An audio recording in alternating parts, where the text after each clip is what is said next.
What's up, everybody, and welcome to the 90s First Podcasting Network. My name is Mike, and alongside my co-host Joe, we take a look at some 90s content that we just can't stop watching. Join us on our flagship show, the 90s First Show.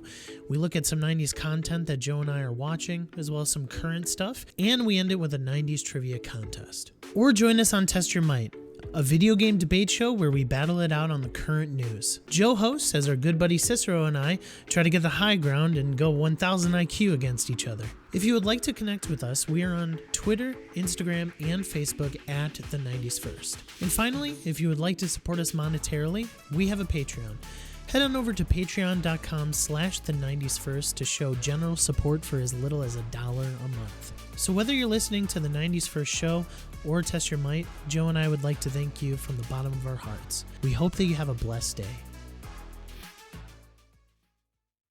What's up, everybody? We are back with another episode of Test Your Might. And this week, we have a special guest. But before we get to that, we're going to talk about how this is your weekly video game debate show, and we are so happy to have you here. We've got Cicero, Mike, and special guest Luke, aka Frostbite. We're going to link you down below. But Luke, quickly tell us what you do. What I do? Yeah. Oh, tell us about it. How I know, I'll talk about how I know Mike and how we met. How about that? Fair enough. Because you don't want my whole life backstory and all that. That's boring. You Maybe want not the all whole the thing. cool news stuff. We want the but 1 minute snapshot. My name is Luke.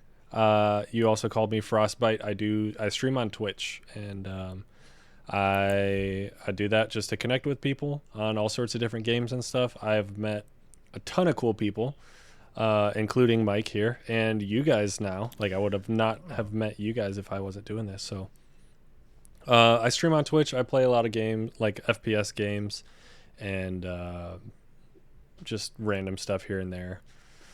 I also am, I don't know. What else do you want to know about me? We'll get into it in just a minute. How's that? Okay. While you guys are listening and watching, if you could leave us a review and possibly subscribe to our YouTube so we can get that awesome link to say our name in it, that'd be wonderful. We're on our road to 100 because once we get 100 subscribers on YouTube, then you can put your name in it and we'll be at the 90s First at YouTube as well. Mike, throwing it over to you for a minute. Yes, listeners, I have a challenge for you guys. Jelly doesn't do this, nor does Cicero, because he doesn't have access to the account. So sorry, buddy. But I do take a look sometimes at our downloads and our stats. So I don't know the stats of streaming because they don't list that, how many people are streaming our podcast, but I do see the downloads, and we're roughly averaging around 15 a week. So my challenge to you 15 who download is to share either on social media or retweet one of our tweets that we post about this episode going live. I'm talking about this episode. Share this episode out, and I will enter you in a drawing for a $20 Amazon gift card. Okay. So that is a challenge. As a challenge to you, if you share this episode out, you will be a part of a $20 Amazon gift card that was supported and funded by patrons who have subscribed to our Patreon. So thank you to those guys. Like you. Yeah, potentially. But if you share this episode, that's your challenge. I will enter you into a drawing, and we will announce the drawing next week episode. We'll announce the winner during next week episode. All right? That's Perfect. Your challenge. I love that. That's a great challenge. Challenge accepted. Can I enter? Just kidding. I know I can't. No, you can't. Can I enter? I can enter because I don't have access to the stuff. Boom. I'm Cicero winning. and Luke are in it. Right. Luke, we are the 90s First Podcasting Network. And as such, we have a segment when we have a new person on. A little throwback to Nickelodeon. So welcome to your appearance on the 90s First Guts. Do you have the guts to answer these questions? I think so. All right. First question, do you know what guts is? First question, do you know what guts is? I think I do. Oh, okay. There's a game show. Yeah, it was a Nickelodeon game show from the 90s. It's the one with, it's safe to assume it had slime. Yes. Yeah, there Safe was to slime assume. involved. Yeah, I mean, I think I know what it is. the only game show that didn't really have slime was like Legend of the Hidden Temple. I don't think they had slime. Maybe I'm wrong. The lava that you That one I'm more familiar slime. with. Anyway, I think he has Yes. the guts. Let's see it. All right. So, Luke, what is your favorite video game of all time? Oh man, First one's I a get this doozy. question a lot. I get it a lot, and I have the same answer every time. And so I've rehearsed this a lot. I've answered it a lot. I have to go with a nostalgic game for me, and it is Halo 2. Okay. Too. Okay. All right. Halo Not the 2 original, but No, Halo 2 is the one where I just remember playing that a lot more with my buddies doing the old LAN parties. I remember that story better than any of the other Halo stories. Like that was the first time you got to play as the Covenant, and there was like all sorts of cool things you were doing. And one of my favorite lines from video game history comes from that game. And it's when Master Chief asks permission to give the Covenant back their bomb. And just takes the bomb, dives out into space. Like there was nothing. That was just the coolest thing. And I've played that.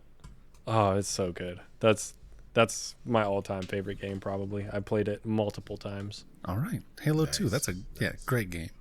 Now, what is your favorite console of all time, and is it the Xbox 360? Well, that'd be the original Xbox. Was Halo 2 original? It was. Yeah. Oh dang! Halo okay. 3 was 360. Man, this is Should've known. this is a tougher one because I didn't get this. I don't get this question all the time. I would say probably the favorite console that I've owned would be my GameCube. GameCube. Wow. Okay. Okay. It did not I play. hear you. It did not play Halo 2, unfortunately. No, it did not. Right. But I don't like that was kind of my first console that I like picked All right, out. Mike. All right, we see you. Yeah, I got to show off my Okay. GameCube controller. That's true. Those I'd things grab are like I'd grab the gold. system. Here, I'll grab some nostalgia for you. It's got a handle. I mean, Do you know what it's this meant is? to be grabbed. This is my GameCube memory card. That's on her. That's Yes. amazing. Hey, we got back to those. Waited long enough. Now your Xbox Series X, you can get your own memory card. Yeah, that's Right. It's true. That's true. A really beefy one. Yeah. It's a little bit bigger. Right. It only costs as much as a GameCube. It ain't 16 megabytes anymore. But yeah, I don't like that one. I remember my parents bought me and my brother a PlayStation like after the PlayStation 2 was like already announced, and like we were constantly like behind, never like I had friends that had N64s and then like Xboxes and all this stuff, and I remember, I don't know why, but me and my brother went and picked out a GameCube, and we played Super Mario Sunshine. Yeah. Zelda, the Four Swords. Like I remember playing that with my brother. Like all sorts of stuff like that. So. Animal Crossing. Not Animal Crossing. What about Smash Bros? That was the Smash Oh Bros. yeah, console. oh yeah, that's the obvious one. Smash Yeah. Bros, Mario Man. Kart Double Dash, probably the best Mario Kart. Ooh. All right. Another hot take. Ooh, nice. Nice. Maybe Yes. Jelly should get in we on talk the about it debates. often, but I think the best one is 64 because that's what I played on the most. Yeah, I'm it's sure kind of everyone- what you started with. Yeah. Yeah. I mean, it is the best. So, if you had to live in a video game world, which would you choose and why? Oh, I would like. It's kind of a cop out thing, but like Halo, like I would love to just be fighting alongside Master Chief. Like All right. Okay. It's a dangerous world to live in, my friend. it is a dangerous world, but like Dang. you go out with the flood, and then that's that. Now, are you a Spartan or are you just a Marine? Ooh. Oh man, I would like to think I'd be a Spartan, but Okay. Yeah, who does Do I get Or this would you be choose? like Like, an then- ODST? oh man, ODST was such a good game too, man. Oh, It didn't end up spoilers. Didn't end up too well for those guys. But yeah. nah, I would love to be a Spartan fighting there right next to All right. John. You'd have to get like a different mask so like your beard can just be out, just like. Oh yeah, definitely. Yeah. That would definitely be Open poking at the out. bottom. The bottom. Yep. Exactly. That'd be pretty dope. Not gonna lie. All right, we're gonna move on to our question of the day series, which is favorite game from a genre. This week's genre is first-person shooters. The perfect week for you to be on here, Luke. So guess first, what is your favorite first-person shooter? So are we talking like you got my favorite game, which is Halo 2. Okay. Sure. Is that your favorite? Are you talking FPS? about So I mean, why don't you hit it? Why don't we kind of change the question a little bit, because Sure. first person shooter, there's like the campaign stuff. So what is Yeah. your favorite multiplayer experience, and then what is your favorite Okay. campaign experience? Let's do that. Ooh. Okay. Good one. I like that. Right now, and you guys are going to love this because I am deep into Apex. I love Apex. So just before this, I played 3 hours of it on stream. Nice. The Apex arenas are my jam. I love them a lot. So I'm with right now, with you, Luke. I'm with you.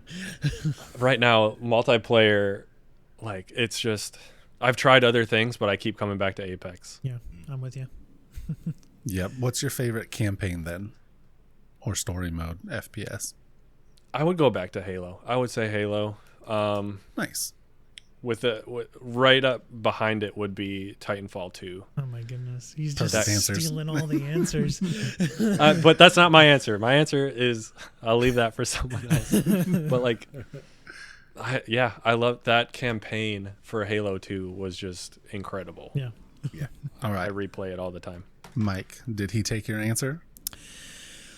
Yeah, I mean, Apex is definitely my current jam, honestly. I think Halo Infinite has a chance to take that over, like, currently, just because I love sandbox arena shooters, and nobody plays Halo 5, like at least in my core friend group. So like I just don't play it. And I love Halo 5, but I did like the recent Modern Warfare. I haven't tried Cold War, but yeah, I mean, Apex It's Call of Legends is Duty, where it's so. at right now. So for me, yeah, I mean, the best campaign of all time is Titanfall 2. So I will take that over any other campaign. That's me personally. So, all Cicero, right.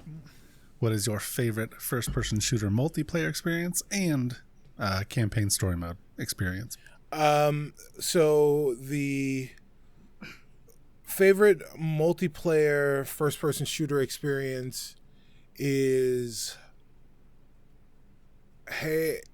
it's Tom Clancy's Rainbow Six Vegas and Vegas 2. Oh, all right. Interesting. Yeah, Black Arrow was a close second. But Vegas and Vegas 2, just man, a number of hours, lots of curses, lots of curse words. Those uttered, had playing really those solid games. campaigns too. Like They to did. go along with them. I never played them. Really? I played 0% of those campaigns of any of those games. I owned them all. But this is a rough one. Favorite campaign would be, I'm gonna go single player campaign. It's either, since you already said Titanfall 2, and Luke, since you already said Halo 2, I'm gonna say Halo 3 playing in multiplayer. All right. Okay. A little co-op experience. Yes. Yeah. Nice. See, I'm partial to Halo 3 more than Halo 2. That's actually me personally as Yeah. well.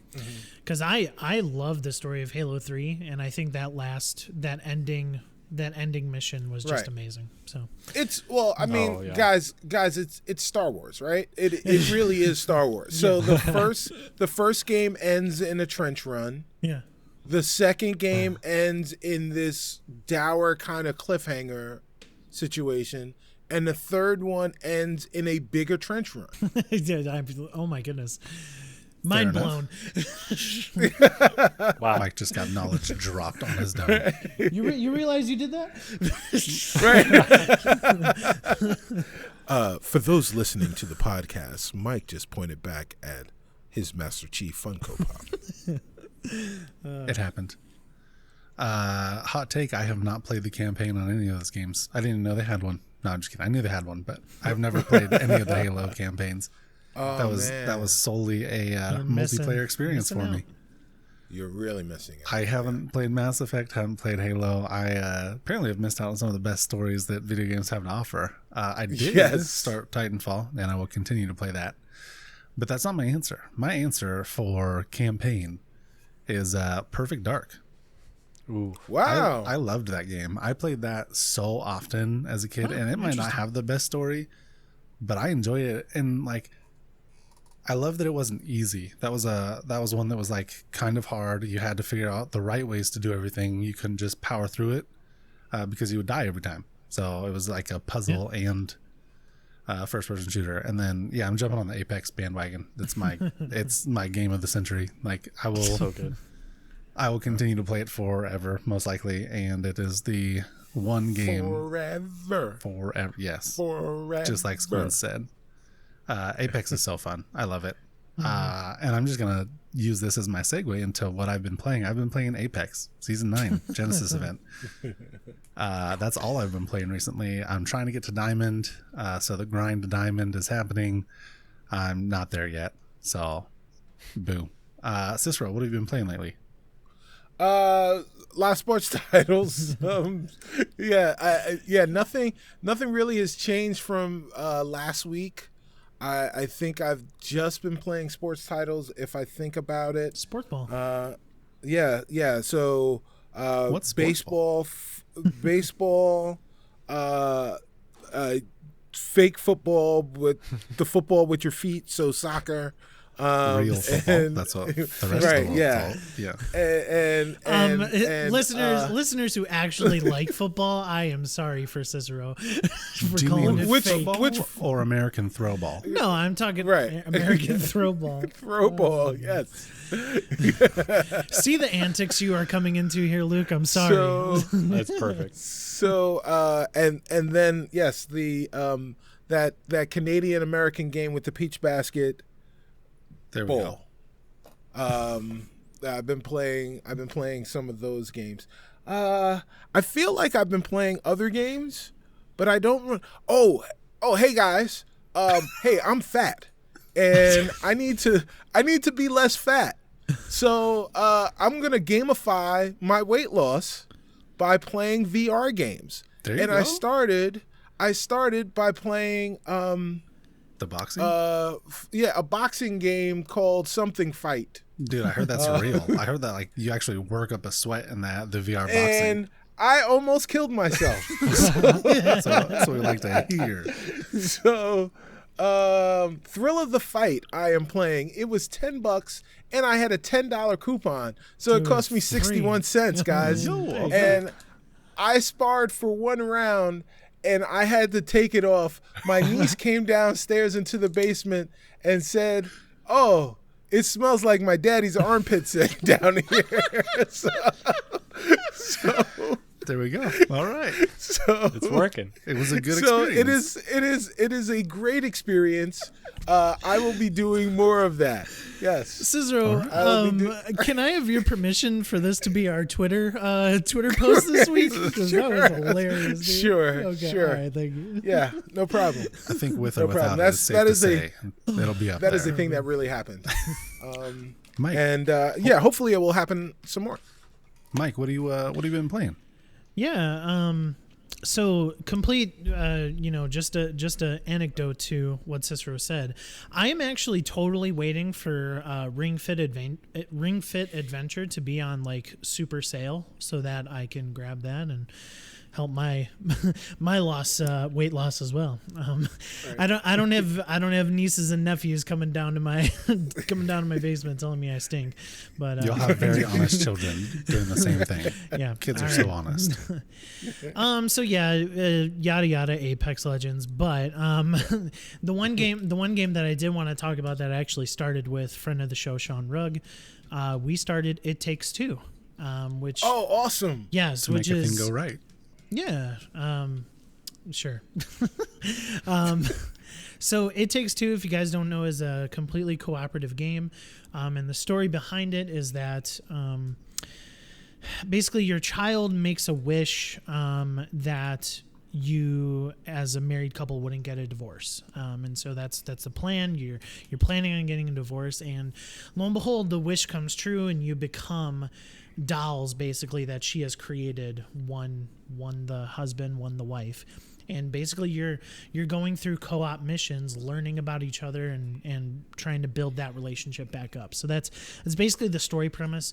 Me and Shanra got through the first 2 chapters the other night, and I gotta say, it has to be one of the best platformers I've ever played. It is so brilliantly phenomenal. The controls are so crisp. Yeah, the controls are so crisp. The level design is insane. The first level, you're like just you're battling a vacuum. You're battling a vacuum that the wife was supposed to fix and didn't fix, but instead just bought the super expensive upgrade and shoved in storage, and there was a fight about it, and you're working on your relationship because there was a fight about a vacuum, and it's amazing. Nice. Play It Takes Two, grab a buddy, grab the game for $40, I believe what it is, and then you can automatically play it with somebody else. They have what's called a friend pass. That's cool. And they just have to download the friend pass version of the game, and you literally just invite them, and because you own the actual game. Play It Takes Two. Yes. So that's that game comes from Hazelight Studios and Joseph Ferris. I feel a shout out coming. They did a Way Out as well. Yeah, they did a Way Out, which was in 2018 was my game of the year. It's the exact same premise where you, instead of the full price, the normal full price of games, this game, I think A Way Out was $40. Same deal, friend code. You buy the game, your friend can play with you because you have to play with someone. Yeah. What an amazing experience, and it's awesome that it's coming out now, especially as we get older and you. As you become an adult, you may move away from where your friends are, and you're connecting with your friends through games, and you guys may be playing the same game, but it's different when you can have a couch co-op experience across the internet. Yes. Because it is just like a couch co-op experience. Yeah. A Way Out is brilliant. I can't wait to play It Takes Two. And I'm only through 2 missions, and this will make my game of the year debates. I'm dead serious on it just because of the mechanics alone. They're just the platforming is just, it's on a whole nother level. And like all of the missions you're doing, are like extremely co-op based, and it works so well in a setting where you're trying to basically build trust again between you two. Right. And a lot of the events that you're doing in the game are all trust events. Like you have to jump at a certain time, but also the other person has to press a button at the same time to change the outcome of your jump, basically, to like either create a platform or in the vacuum level there was either a suck animation or a push animation, like and so you had to switch the animation so that you don't die. Yeah. All right. Yeah, It Takes Two is great. Yeah. Man, all right, Luke, what have you been playing? Not a whole lot. I find time for like 2 or 3 games, and then I abandon one. And anyway, I've been playing a lot of Apex Legends. Nice. The Genesis event was fantastic. I am a huge fan of the original Kings Canyon map. And it's funny, like I got into a little bit of TikTok, so I've been trying my hand at that. And there was actually one video a while ago where I'm like, all right, Apex fans, listen here.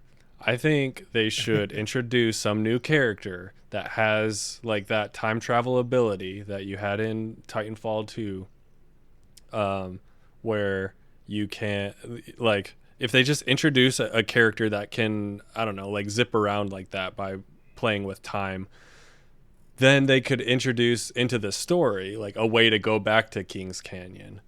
But then, you know, little did I know, they're just like, all right, here's Kings Canyon. And I'm like, oh, here's the event. I had a really cool idea and you ruined it. But yeah, I'm a huge fan of that map. I actually never played the original World's Edge map. How do you like it? I think it's great. Like I am enjoying it. It's like the major thing is like it didn't have that huge crack in the middle, like full of lava. Yes. So it's a little bit different, but for the most part, POIs it's are what I different. remembered. I think I joined, like, that was like one of the seasons I took a break, was when they first did World's Edge. Nice. Yeah, season 3. Mm-hmm. I'm not an Apex nerd. But yeah, I think, season 4, it was the new, it had that crack in the middle. Yep. And that's like I have like 25 wins on Octane. Like, because I can't remember, but I just loved him for some reason that season. It's tons of fun. Naturally. So I've been playing that. I completed the Genesis like event. I'm not trying to get to Diamond. I'm working towards just completing my battle pass. Gotcha. I'm almost there. So yeah, I completed the battle pass. So my grind now is to gotta grind for something. No way I'm finishing mine. I haven't really been trying to. Like, this is the first season in a while where I haven't like done every single weekly event or weekly challenge. Yeah. You'll still get it done. I kind of let them stack up, and then I'm like, all right, now I can go like get 2,500 damage with shotguns, but like, you know, I'll complete all 3 of those at once because they just keep repeating. Yeah. So I've been taking my time with it, but I'm at like 96 right now, and there's still 2-3 weeks left. So oh yeah, plenty of time. I got plenty of time.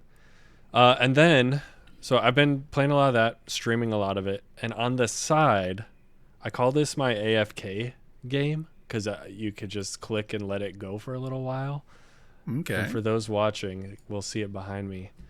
I've been playing RuneScape. Oh wow, okay. You're playing it while we're podcasting? I'm How playing it dare right you. now because he's just going. Like, I don't have to do anything. It's truly an AFK game. It's amazing. Yeah.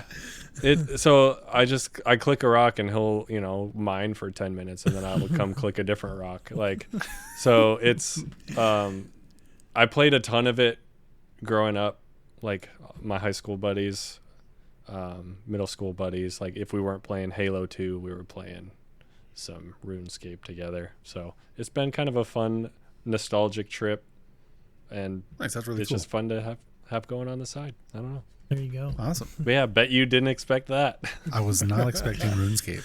No, I haven't heard that in years, literally. So I was expecting it because I follow you on Twitter, but that's Oh, okay. that's about Nice. it. All right, you guys ready for the news? Yes. All right. There was news? There what? I mean, the newest iteration of the Switch has been revealed. So that's kind of news. Yeah, what do you think, Cicero? You excited? You going to get it? I know you have this habit of buying things when Amazon is working. Yes. Are you going to order one? Get a little OLED Switch panel? So let's talk about the news, right? Let's talk about the Switch news. So there had been rumors throughout the course of the year that there was a new Switch on the horizon, a Switch 2 or a Switch Pro, something with an OLED screen. But with an HDMI out, or there was speculation about lots of different things for what this Switch Pro could be. Nintendo kind of soft confirmed that there was a redesign of the Switch happening, And then they finally released this week that there is a Switch, a Switch Pro is I think what they're calling it. No, but it's they're literally just calling it Switch OLED. Right. Okay. Yeah. So yeah. So it's an OLED screen. It's slightly larger than the current Switch screen, which is larger than the Switch Lite, and that's it.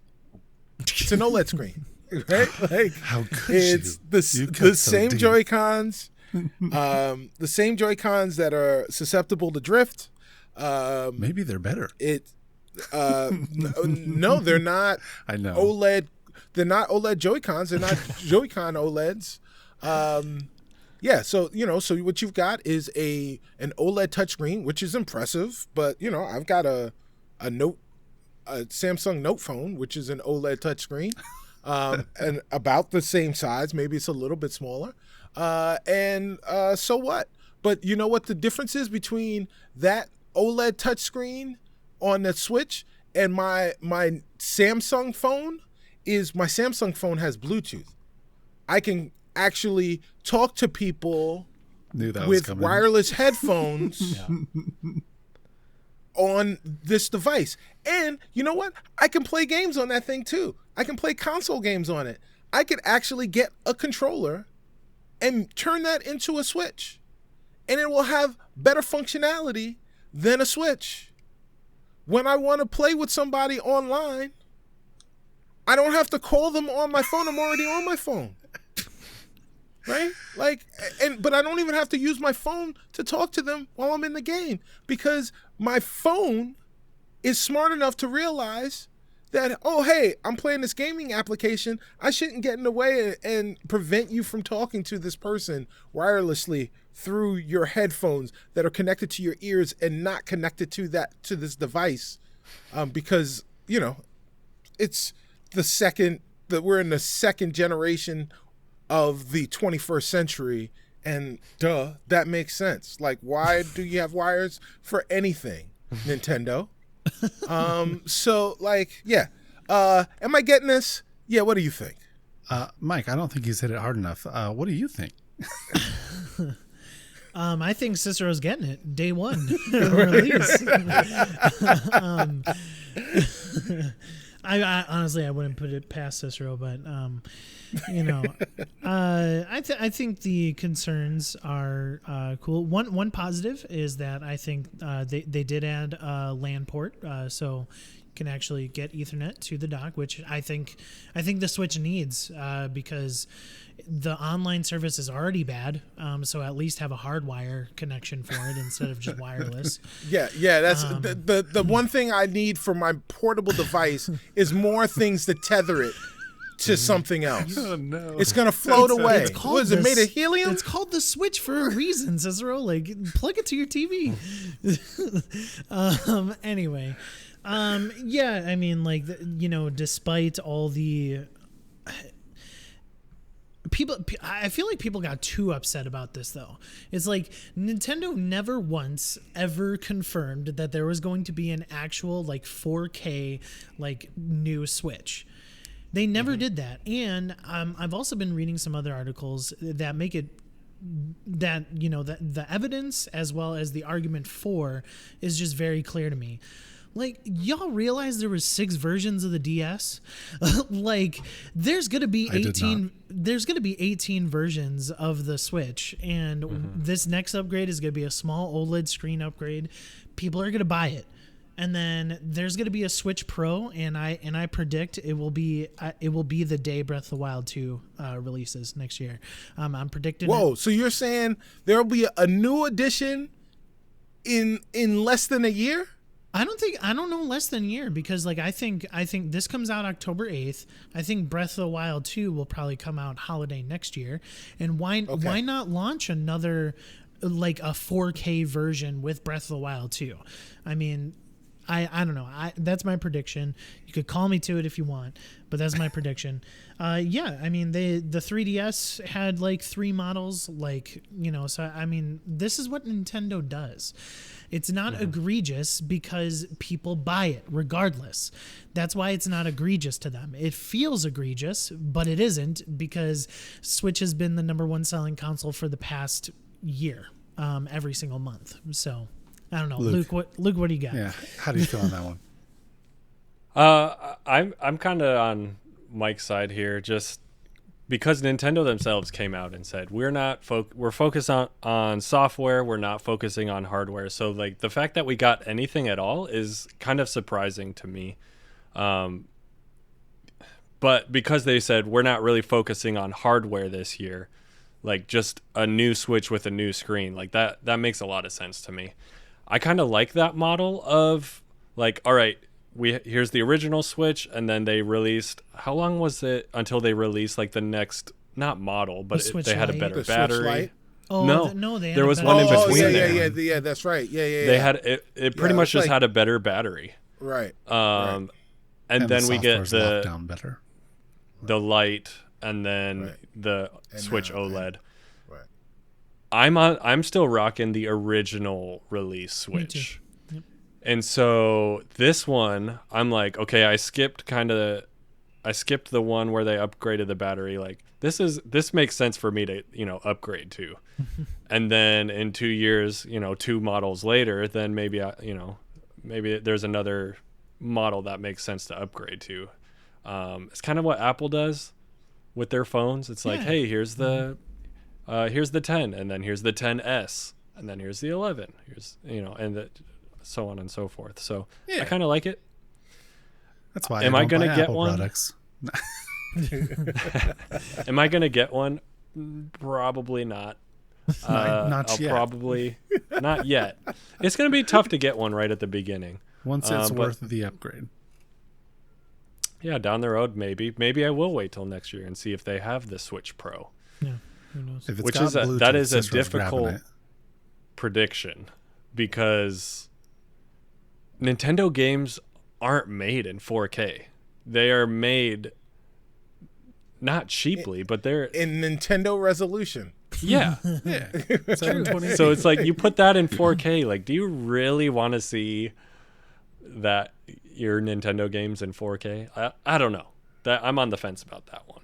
I would But love we'll see. Breath of the Wild 2 I think in 4K. I think the 4K option and just like the upgrade to the chip just makes the Switch more palatable for third parties, right? Because like Witcher 3 is on there and it's a slog. Like you are playing in potato mode. Just like just like buy it for $10 on sale on your Xbox or your PlayStation. Like that's the point. And so I think the Pro version will be, you know, sorry, I say quote unquote Pro version because I don't know if it exists or not, but you know, I think that model will be more appealing to third-party developers for sure. But one final thing on this, I agree 100% with Cicero. It is absolutely 100% egregious that the Switch does not have Bluetooth. It is mind-boggling. It is absolutely mind-boggling that you'd expect it to be portable and it doesn't have Bluetooth. That's the thing that they should. I agree there too.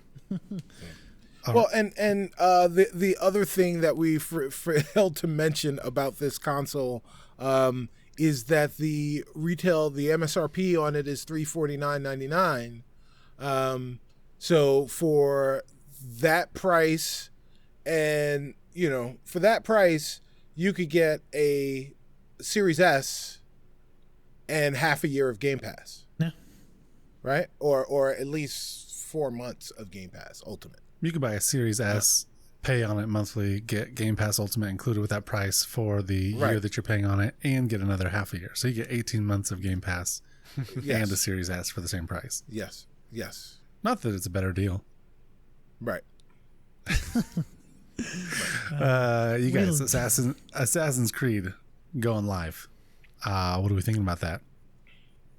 I wasn't a big Assassin's Creed guy, so my thoughts are not good here. I played one of the games though, to be fair. So I mean, it's not which one did you play? The first one that had multiplayer. Because I only ever played multiplayer. Unity. No, I think it Brotherhood was had multiplayer. Brotherhood had the four-player. You would multiplayer, sneak around Oh, okay. inside crowded areas and try and blend in. Well, I mean, that's what you do in Assassin's Creed. That is Assassin's That's Creed. literally the game. Yeah, you did it. See, You assassin didn't You know that I assassin didn't play did. the story. Right. Winning. I love how like you're in like a hood, a cloak. You're like in the most assassin-y outfit ever, and just like sitting in a crowd of people, just oh hey, how's it going? Picking Ezio? flowers. You know? Yeah. Right. Don't stick Don't out like a mind sore me. thumb at all. Anyway, this is weird to me. Like it's weird. Yeah. Some of the quotes were like just like going to like this Fortnite model of live service, like doing like updates to maybe like a base Assassin's Creed. Some people were speculating that it's kind of like a Mass Effect Legendary Edition type thing where it's just all one disc, and then you can pop into Assassin's Creed 1, you could pop into Assassin's Creed Valhalla in that one hub world or something like that. So I mean, there's a lot of speculation about it. Apparently it's years away, like we're talking 2024, 25, and so they're Yikes. probably going to support Valhalla for a long time, I would say. Maybe even throw some extras into Odyssey, in the meantime. But I have no clue what this is going to look like. It's pretty crazy to me. Yeah, I wonder if Valhalla will be the last, right? If we're talking 3 holiday seasons before this game releases, I wonder if Valhalla will be the last Assassin's Creed that we'll have between then and now, or between now and then. I do think we'll get another Assassin's Creed next year that is something, right? And then 2 holidays from then, we'll have this live service Assassin's Creed that may very, very well be Assassin's Creed Infinite, right? Where it is just an accumulation of all of the different worlds. So you start in a hub world and you can go to the Ezio stories and you can play through those. And you'll have the whole story plus some DLC that they added just for the live service. And then you can go and do the Brotherhood stuff and the stuff they did in America, and then Odyssey and Valhalla and all the Origins. And each one will have probably 5 or 10 hours, maybe 5 hours of content for each of the different things. And then maybe there'll be something else that's new. But the point is, you wanted Assassin's Creed? Well, here's all the Assassin's Creed. Right, like all the Assassin's Creeds, and you get all the assassins. You play them, and there's plenty of content. Keep playing it, and when you're done with that content, we'll have some more content. And shut up and just give us money. Luke, how do you feel on it? Assassin's Creed. I think a lot of games are going to this model of the just being able to like, here's a base game and we're just going to keep adding to it. Just like you're seeing a lot more battle passes pop up. I think it's just a new way to game, and I think they're trying to capitalize on it while it's still hot. I haven't played an Assassin's Creed game fully since Syndicate. Okay. That was the last one I played all the way through. I didn't even touch Odyssey or Origins because the 120 hour story scared me away. Right. I'm like, I don't have that time. I picked up Valhalla and played 3 hours of it. So I feel like I can't really speak to what Assassin's Creed has become, but I'm for seeing where it goes. I'm not for or against it right now. I like to, see what happens. All right, fair enough. You guys ready for some rapid fire? Yes. He's on fire. Rapidly. All right, here goes. I was going to do a quick thing, but I'm not going to. Deathloop will be a PS5 console exclusive until at least September 2022. What do you think Mike? I think September, the day after it's not exclusive anymore. I'll be playing it because it'll be straight on Game Pass. That's a fair answer. All right, Cicero. Sony accidentally released an ad with the PS5 upside down and quickly took it down. Does this surprise you? No, because it wasn't them. It was an ad company, and they're knuckleheads. They're not, they're not real gamers, guys. Yeah. So, yeah. All right. Luke, a sealed copy of The Legend of Zelda sold at auction or is to sell whenever the person sold. pays for it for $870,000. That's ridiculous. And I wish I had one. Whenever I get a new game, I completely tear it apart. Yeah, you play it. You're not like these people. Man. Yeah. I do have some pop figures, a lot of them still in the boxes though. Okay. Take them out. Maybe one day they'll be $870,000. Wouldn't that be nice? Oh, a mansion. Especially, not out here in California. That might buy you a shack though. A small home. All right, switching it over to you, Jelly. Xbox and Bethesda donate $10,000 to charity in memory of Fallout 4's dog meat. You brought this up as a blind fight the other night, so I'm throwing this rapid fire to you. I think that's amazing. Yeah, they did to a shelter, and it's just obviously it's going to help the animals that are in there. I mean, they're going to buy food, they're going to do medical, they're going to do the shots, ringworm, and stuff like that. And $10,000 is going to be it's going to get a lot of animals the help that they need and the food that they need and stuff like that, and hopefully maybe some ads to get people to help adopt them, which would be amazing. But yeah, how cool is that that gaming not only is here for us, but they're there for the animals too. Yeah. Even the dogs that Mike and Cicero aren't their favorites. Complete side note to Luke's rapid fire. I didn't include it in the outline because I wrote it yesterday, but today it was announced that a sealed copy of Mario 64 went for $1 million. Are you kidding me? I'm not even joking. That's disgusting. Gosh, the amount of money that I would have had with all this stuff, like if I had just kept it. I had those first edition Charizard hollow. Oh my goodness. So I had that, it's gone. It's probably in the trash somewhere. My mom threw all my Pokemon cards away. I've had the original Zelda, the gold edition. I had the Mario. Like, I'd have been a millionaire. I had almost $2 million just between three things. You just don't think, like Luke said, you don't think as a kid that this copy of Legend of Zelda that you just bought is going to go for $870,000. You tear it open like Luke did.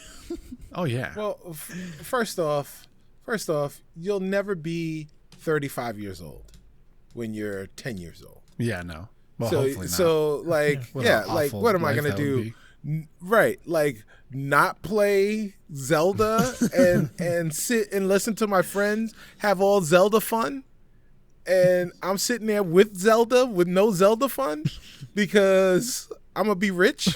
Man, get out of here. Yeah, one day. In those cases, were just cardboard. Like it was just a cardboard box. It wasn't even like a plastic case like we have. No, dude, you could sneeze. You could sneeze on the case of Mario 64 and it break. Yeah. That's just so sad. that's impressive. Yeah, they kept it, or their parents bought it and were like, "This is gonna be amazing," and then they never told their kid they had it. Because if that kid knew, if I knew that my parents had done something like that, I would have been tearing the house apart finding that game so I could play it. I'm gonna throw that cartridge in, and we're gonna have a good time. Maybe not $870,000 worth of a good time, but definitely a good time for a kid. Like, blow on that cartridge before you insert it. Absolutely. I mean, real gamers know. Yeah. All right. The moment you've been waiting for. It's time to test your might. Test your might. Luke, you are a listener, which means you know how this goes. Do you need a refresher? Sure. Give it to me. All right. Whoop their butts. I made that PG for you and for all of our listeners. No, it's it's a debate. It's a standard debate. Yeah. You know, we'll introduce a topic. You'll pick a side of it, or possibly make your own side of it, depending on what the debate is. And then the best answer wins. And I am your judge. I try to remain impartial, but if I like something, I like it, and that's life. Cool. So if you know me, I love Zelda and dogs. Then you know you can maybe work that into your answer. All right. Sweet. And we're ready. The Witcher is getting a manga. So what video game series should get the manga treatment? Now we have 3 people here, so deciding who goes first is easy. The guest gets to choose. So Luke, you can either go first here if you got your answer ready, or you can sit back, kind of get the lay of the land, and then come in with your answer at the end of it. But it's up to you. You hold the power right now. Can he also go in the middle? You know, you can go whenever you want. If you want to go in the middle, by all means, you can insert yourself right in between them. Hey now. I'm going to take this first chance, and I'm going to go first because I feel like this answer could be taken. All right, let's hear it. All right. So, all right. The video game that should get a manga is Apex Legends. Their story. So you wouldn't think, like, if you haven't played Apex Legends or even Titanfall, which is in the same universe, you would just look at that as like, all right, it's the same thing over and over again. They just dive into a map, and if you're me, die immediately and repeat it over and over again. But if you are into that game, you know there is a ton of lore, and each season and throughout each season, they keep giving you little nuggets of where these different characters came from and how, like, what made them who they are within the game. And there's so much backstory, like dating all the way back to Titanfall and before that, that would just make an incredible storyline, like, for a book like that. And the art style, like, they could just really capitalize on with that art style, introducing some of these characters like Bloodhound and like Wraith and Pathfinder, and it would just look incredible. All right. Mike, we're going to shoot down to you. So what video game deserves the manga treatment? Oh man, I was trying to think of a good one. I think Apex Legends is an okay choice. I have a little ding on you a little bit later, but we'll get to that. Okay. But man, you know what? I'm going to say Super Mario. And I'm going to say you know, I could say Super Mario Odyssey specifically, you know, that's the most recent one I played, so I'm going to go with it. I think Super Mario, with the story, I mean, what does manga have? They have villains, right? And I think you have a plethora of villains to take from in the Mario series. Obviously, Bowser being the big bad, but you could swing it into a story where Bowser is always the big bad, and then he has these underlings, just like they have done in many games prior, even in Odyssey, right? But I think what is also special about it is that you certainly have Mario as your main character, but you have Luigi as well, and you have the other Mario characters that could come in and be part of the story. One of the things that's really cool about Mario is that he obviously has those powers, and like if you're reading a manga, you know, you're getting thrown into an anime, anime basically that that everybody has a certain type of power, whether it's fire-based or flying, whatever. And Mario has all of those. I mean, you could throw in the raccoon tail. You could throw in you can even throw in Cappy from Mario Odyssey. You could throw in his fireball. You You could throw in the star ability. Maybe there's a certain scene in the manga where he just needs invincibility, and there's the star ability. Or you could pull a Rita Repulsa and make him grow with a mushroom. I mean, say what you want about mushrooms, they don't make you grow, but you could do that in a manga. We're talking about a manga here. And then ultimately the storyline will have a bunch of cliffhangers where Bowser gets away, maybe with Peach, just throw that in there just because that's the game, right? That's Mario. He's always saving a princess. You got a good story. You got a good foundation there. Mario, the manga. All right. Cicero, you're up, my friend. So what do you need for a manga, right? You need characters that can be exaggerated. You need incredible tension. You need bad guys and villains that are like grotesque and just kind of out there and can really be provocative on the page. So the answer is obvious, guys. Okay. It's Gears of War. Need for Speed. No, Gears of what? War. Gears of War, the manga. It's Forza Horizon. It would make a really cool manga. Gears of War manga. Okay. Again, much like what Mike said, we've got a story that's already built in. The games have done a great job of establishing the world, but you can explore. There's so many things that haven't been explored within the world of Gears of War. We haven't really explored what was going on before Emergence Day and, going on underground and all that other stuff. So, there's so much that can be explored. And then you've got the cog, and you could follow the cog as they're running around trying to destroy these creatures all over the place. Man, there's so much there. There's so much there. All right.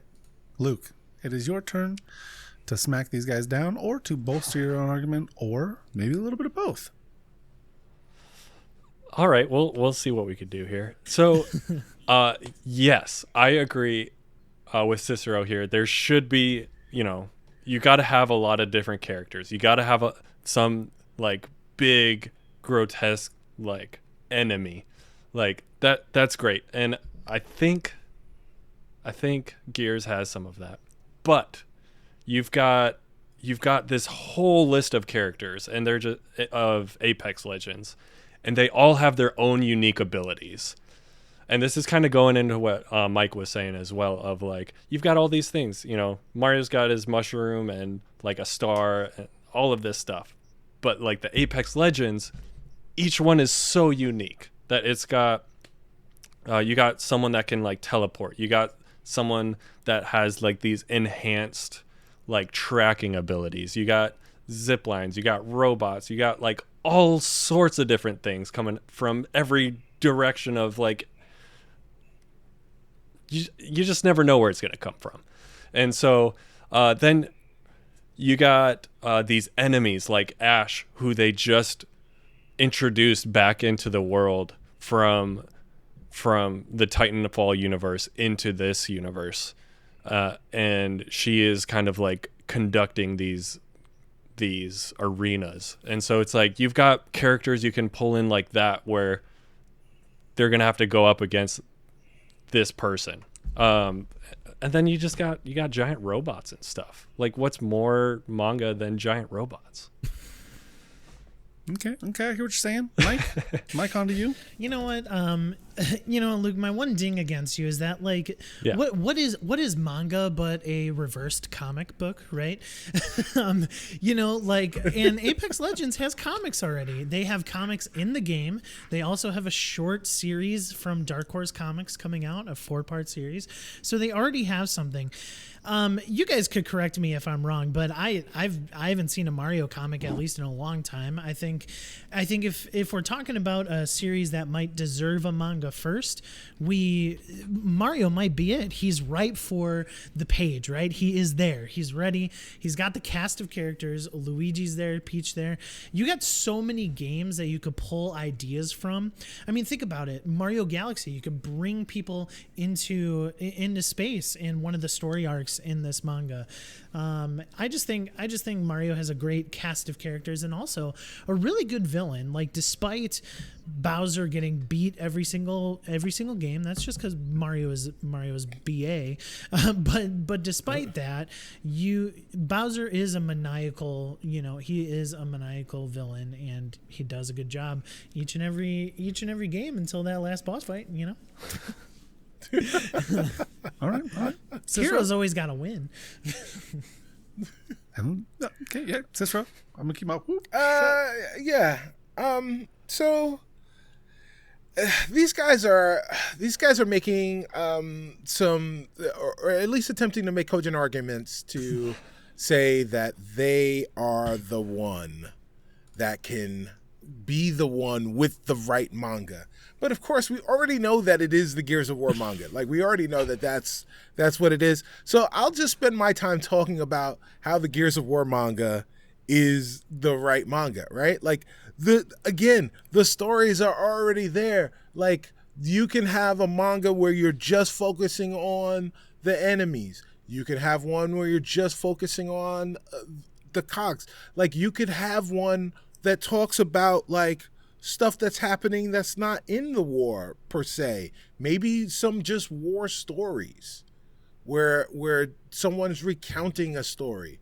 And here's the thing that's great about, so like Mike said about Luke, their Apex is already getting a comic, so they don't need a manga.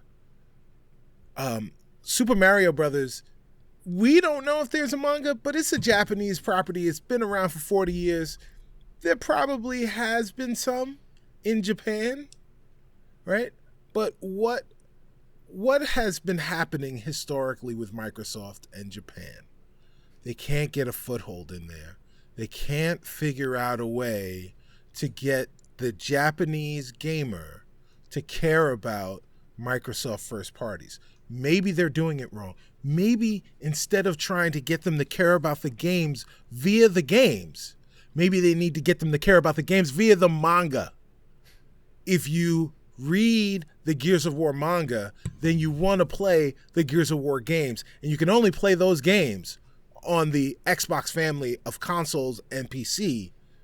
That will get Microsoft their foothold into the East, into Japan, via the Gears of War manga. We're not talking about where Microsoft wants to sell their consoles. We're talking about... I'm talking about... No. Get out of here. You're arguing something else. We're talking about what series needs a manga, and Mario is it, dude. Oh, no. It's Gears of War, man. It's Gears of War. All right. If you want something to be successful, you got to capitalize on what is currently in. And what is in is not Gears of War. It is not Mario right now. That was last year, his anniversary. All right. We'll give him last year. It's Apex Legends. That's where it's happening. That's what everyone is playing right now. That's what's going to be a successful manga. I mean, Cicero's not playing Apex, and he's part of everyone. Yeah. I'm playing Apex. See, he's just not telling us. Right. He's playing it in secret. He's already a diamond. If Luke wins this on a technicality because he used your favorite game of all time, Jelly, I am calling you out. If he wins it, that's a good, a qualifying statement. The qualifier if. So here's the winner. It was Cicero. Cicero won. Luke, I'm giving you second place, and Mike third. Mike, you got third because the Mario manga exists. Luke, you only got beat out because Cicero said that you can expand on the story more than what already exists. You talked a lot about the story existing outside of it and how they're already giving us that in the game. I needed you to say they need to step it up in the manga, give us more of the the story that doesn't exist, paint that picture for us. And Cicero did just that. He said they have everything they have in the games that would make a perfect manga. Half of his argument was about selling Xboxes to Japan. That was only. That was a good point, though. Yeah, that was a good point. That was fair. But no, he made the argument that all of that extra stuff, that stuff that we don't know, could be the manga, and that would be huge. And I agree fully. I mean, that is what for me, that's what makes the best story is a story, not the stuff we already have, but like the story that it could be. Right. And that's what I want. I would love. I'm not even a huge Gears fan. I played like 2 of their games, but give me a good book on it, I'll read that. Mm-hmm. Yeah. If it's got pictures, I'll look at it. I'd read it. I'd read it. But I really do want an Apex manga. That would be so sick. They do have the comic book. Grab that 4-part series from Dark Horse Comics. Look it up. I'll have to check it out. Yeah. I only think issue 1's out right now. So. All right. I've seen it. Congratulations, Cicero, on round 1. It's time for round 2. A RoboCop FPS game is on the way. So what 80s movie should be revived into video game form? Cicero, you won last time, which naturally means you can't go first this time. We got to give it to Mike. So Mike, which 80s movie should be revived in a video game? Well, I'll ask Cicero the same question we did last podcast. Do you think you could guess what 80s movie I'm going to be talking about here?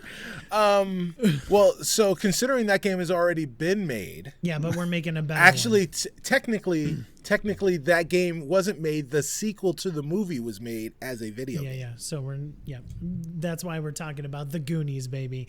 The Goonies. Oh, man. I can picture my favorite movie of all time as a video game. And honestly, right, you don't have to just give me the ability to play through the story, right? You're a ragtag group of kids on an adventure trying to find buried treasure, trying to find a treasure of One-Eyed Willie's rich good stuff, man. And dude, that would just be so fun. Look, a lot of video games, a lot of stories already have villains. You have the Fratellis already built into the story, so that'll be good. What I think is really cool is that deriving from the Goonies, you have each of the characters, and I could see their abilities, right? Like you could switch between the characters, and you have Data, and he's the invention person. He could create those booby traps. He could give the other people in the group like certain technological abilities or something like that, where they have like a different weapon or a different type of thing. I see Mikey, right? Mikey has asthma. He can do it all, but he has a stamina bar, right? So like that'd be really cool to add into the game. You see Brand's kind of the leader. He leads the group throughout. You see Mouth, right? Mouth, Cicero, you're wearing a Dungeons and Dragons hat right now, listeners. Yeah. Mouth could be the persuasion guy, right? He could have that charisma. He could have that discipline, that ability to sweet talk his way through it. And then you just have Chunk, who is, I'm going to go Dungeons and Dragons, who is the chaos, right? Chunk is the chaos of the group. He just has different abilities that maybe it's like the Hulk, right? Maybe he has just like a one-off ability. He gets angry once, and then he just gets through each of the missions and stuff. Shuffles all over. Yeah, I think it would be. I mean, just think of the possibilities. Like I think of like the recent Tomb Raiders, right? Where you are exploring tombs. Is literally what the Goonies is. Like add some extra tombs to the story. Like, man. It's the Goonies, guys. All right. Luke, we're coming to you second.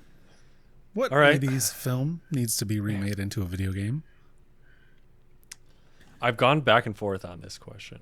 Like, there's several. There could be several good answers. The one I've landed on though is, there are technically games out about it, but we need a successful good game based off of this, and that movie is Back to the Future. Okay. Back to the Future, it's got a couple different things. There's a couple like indie franchises that put some stuff out. Telltale's But- first Telltale game. Telltale. Yeah, the Telltale games, like those were great. Like Telltale, like they do an excellent job. But Right. if we were to take this whole franchise almost and be able to play through a game where you're going from different decade to different decade, and you can only use what you have, like the technology that exists there, to try to get back to the future, get back to where you came from. I think that would be an incredible game to play through, because it's not just one. You're not playing through one solid thing. You're playing through, like, the game is constantly changing, and you're constantly having to adapt and use that age's technology. I think that would be really cool, and I don't think it's been done successfully yet. So, All right. also, I just love those movies. Nothing wrong with that. Cicero, last up. Yeah. So we've got The Goonies, and we've got Back to the Future. We do. Both really good choices. I feel a butt. But the right choice, guys, is Top Gun. Okay. The right choice is Top Gun. Because so we're getting a new movie. We're getting some Top Gun DLC and Microsoft Flight Simulator. But what we're not getting is that combat flight sim. And there's really only one combat flight sim that's out there. And it's not even a flight sim, it's arcadey, and that's Ace Combat. But that's a very Japanese game. We need an American game where we are the masters of the sky in American planes. There you go. All right, Mike. Top Gun. Circling around to you. Pretty sure there was Have a at Top Gun NES game. There absolutely was a Top Gun NES Yeah, game. and But there was also a Goonies NES game. no, there was a Goonies sequel NES game. So Yes. don't even I give me don't that. think You I already don't made think we're that. fair argument. enough. disqualifying for games existing. But What's I'm that? You using don't get but I'm disqualified? using it We'd as all an lose. argument. Right. Yes. And there's DLC coming to Simulator. Anyway, man, the Goonies is the Goonies plays into different type of genres as well. Like you could kind of have the action adventure where like you're running away from the Fratellis, or maybe even you're fighting them at some point. You know, you got to gamify it a little bit, right? But you also have the puzzle element to it. You're trying to solve, like, you know, I remember them trying to solve that piano puzzle at the pretty much close to the end of the film, trying to Right. get down to the ship basically, and then they go down the slide. Sorry, I'm a Goonies connoisseur, Luke. I will quote that movie. But like that's what makes an action adventure game so good to me, is that you have different genres that are tied into it, not as the whole game, but like different elements, like puzzle games as well. I think of some of the characters can have like a kind of like a detective mode type deal where you you're trying to figure out the next piece to the puzzle. And yeah, I mean, I think there's just some really good adventures that you can create from the Goonies. Certainly something I would love to play. All right, Luke, back up to you. Yeah, I mean these both sound like great games to play. I think none of these are like a wrong choice to sit down and enjoy. But I just thinking back to the beloved movies of Back to the Future, where if it was put into a video game properly, 1 minute you are in 1985 and just minding your own business and just playing, you know, how the movie plays out. But then the next minute you're in an old Western, and now it's like almost like you're playing Red Dead 2, and you're playing the same game, and you have to try to get back home using, what the tools you have at your disposal. And, once you figure that out, like that's Act 1. And then Act 2 is, okay, you overshot it, and now you're in the future, and like now you got to figure that out. It's a game that's constantly changing with you. Yeah, I mean it's written already. Like the movies, you guys know the movies, and so, but to be able to play that and experience that and be like, all right, what would I do? If I'm stuck in this time period, and then I overshot. I think what would be really cool, actually, I just thought of, if it was kind of one of those like dungeon crawler / roguelike games where it's constantly changing. And so like once you're playing, butterfly it's like affected it. Then yes, exactly. And then this just came to me. But so Butterfly like Effect's not so an you 80s beat movie. What? No, I'm just kidding. I'm kidding. No. But let's say, yeah, what you remember is like, okay, the second stage was like I was stuck in the Old West, but you get to the second stage and now you're in the future. And then you get to the end of that stage and then you're, like in the early, who knows where, like Roman times. And like you never know what's going to happen, but you're playing through, trying to get to the DeLorean at the end of that maze. That actually, I'm glad that came to me just then. Perfect. Cicero, back to you, my friend. Yes. Look, this is Top Gun. This is the U.S. Navy. These are the greatest combat fighters in the world, using the greatest machines the Earth has ever seen to fight the bad guys. We could go through the years. We could kind of, with this new movie, the new movie is probably going to take us from the mid 80s, the heart or the ending of the Cold War, through today's wars and what the U.S. Navy does with their multi-million-dollar machines now. And the game can do the same thing. We can have all of these different theaters of operations where you can show that you are the Top Gun. And in between those theaters, you come back to the United States and you face off against some of the other pilots to show who is the Top Gun. So you have the single player version of the game. You have the campaign that you go out and you play. But then in between the chapters, you come back to a multiplayer hub and you perform different feats.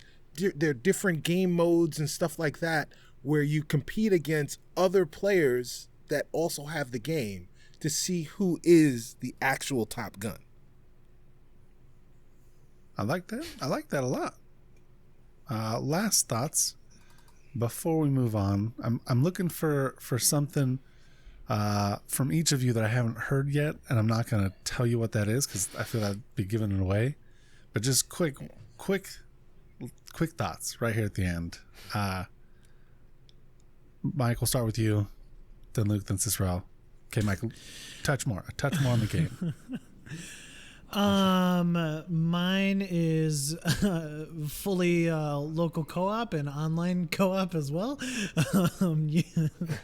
And at the very end, the climax, you are certainly gonna have the ability to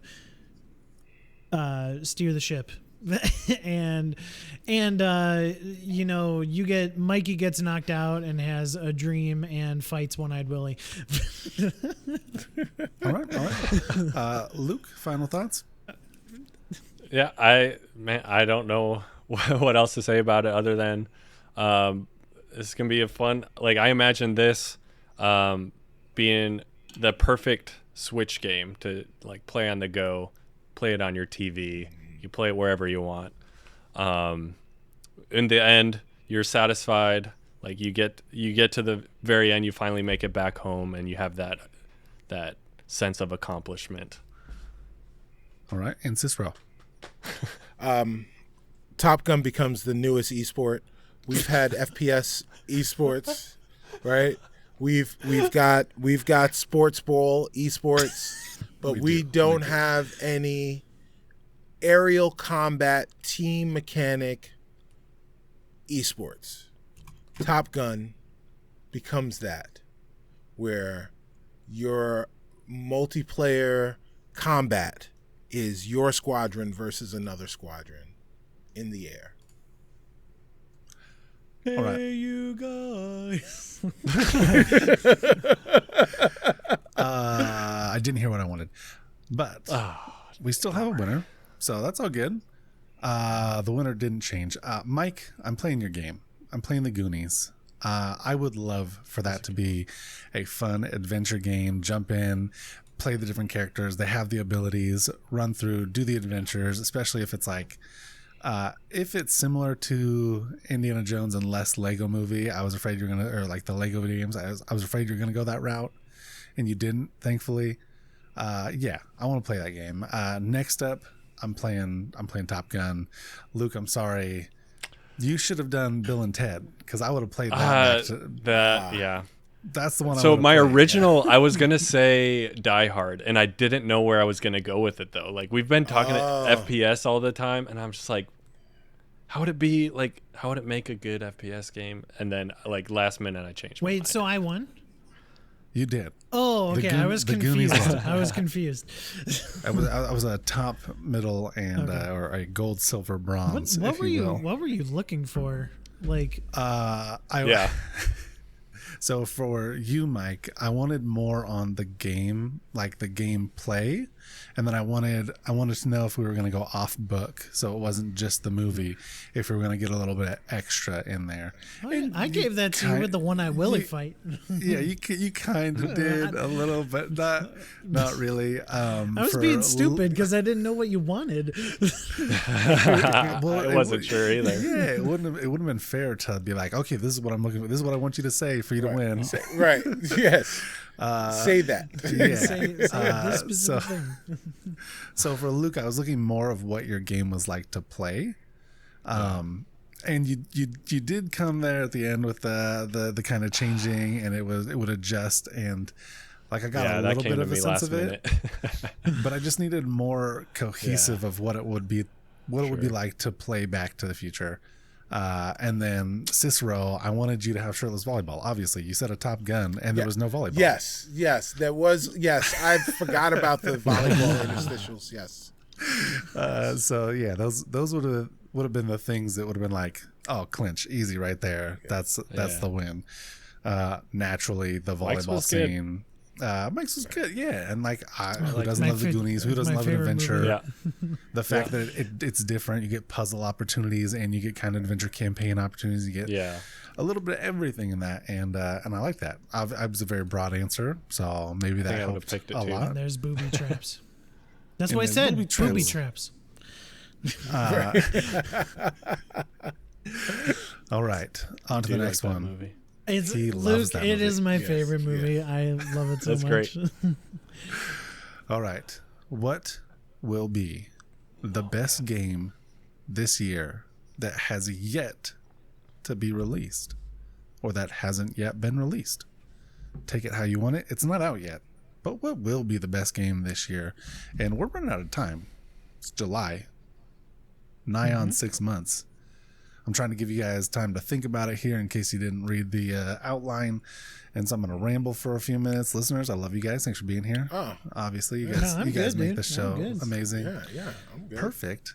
So, Mike, you on the last one. Naturally, you can't go first on this one. Cicero, you've already gone first on one. So, Luke, we're coming to you. No, Cicero hasn't gone Cicero first. hasn't gone. Did he not go first? No, on the Luke first went one? first. I went Did first, not go first. and then Mike went first. Did not go first. Came in first. Came in I first. finished. That's right. That's right. Congratulations, Cicero. It's your Yes. turn. He's gonna come in last again. So yeah, since we were paying attention to who was coming in first, so the best game that hasn't been released yet this year Someone's going to say Battlefield 2042. That someone's not going to be me. Not gonna be me either. Someone may say some other game, but they're not going to say the game that I'm going to say, which is 12 minutes. 12 minutes will be the best game that is yet to be released this year. All right. Let's pause you right there. And now we'll swing over to Luke. Luke, what is the best game that hasn't been released yet? So this is going to sound just like another cop-out, and you expect this from me. But I think Halo Infinite is going to crush it. I think Halo Infinite's going to take the cake for the whole year. He may have stolen my answer. And now we're going to go to Mike before we start the arguments. Mike, what game that isn't Halo Infinite and also has not been released yet is going to be Game of the Year?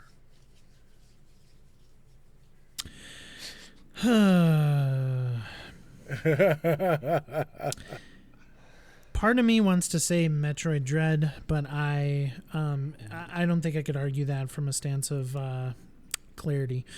I'm gonna say Forza Horizon 5. Great choice. We've talked about it a couple times on here, actually in depth too. So just recall those chats we've had. But for now, Cicero, tell me why. 12 minutes. Because it's gonna be unexpected, and you know what, the other thing that is gonna be great with is accessibility, right? Brevity is going to be the thing that really helps cement its place, because the game is so unique, and the gameplay time is so brief, right? The game is called 12 minutes. You play the game in 12 minutes. Right? So, like, that's it. It's 12, maybe 15 minutes long with credits or something like that. So in the course of an hour, you can play the game 4 times and have 4 different outcomes, potentially. So, like, that part is awesome. And it's kind of a roguelike by, like, like a clandestine, a stealthy roguelike. I think this game is going to take a lot of people by surprise. I think it's going to be one of those games that people start to play and the word of mouth comes around and more people will start to play it. But the thing that I think will help it hit critical mass is the length of time, the accessibility of the game. And that's something it's got going for it that all of the other games that we've talked about can't even match. All right. Luke, tell me more about why you think Halo Infinite is the best game of the year. Yeah, I think Halo Infinite has a couple things going for it. One, it's bringing in all the original Halo fans. And so we talked about Halo 2, and that being my all-time favorite game. And just the playability of that with the like multiplayer with friends and the old school LAN parties, and then just the incredible storyline. I think the draw from the OG fans, that's enough. That's going to bring in a flood of people, just the original fans of Halo.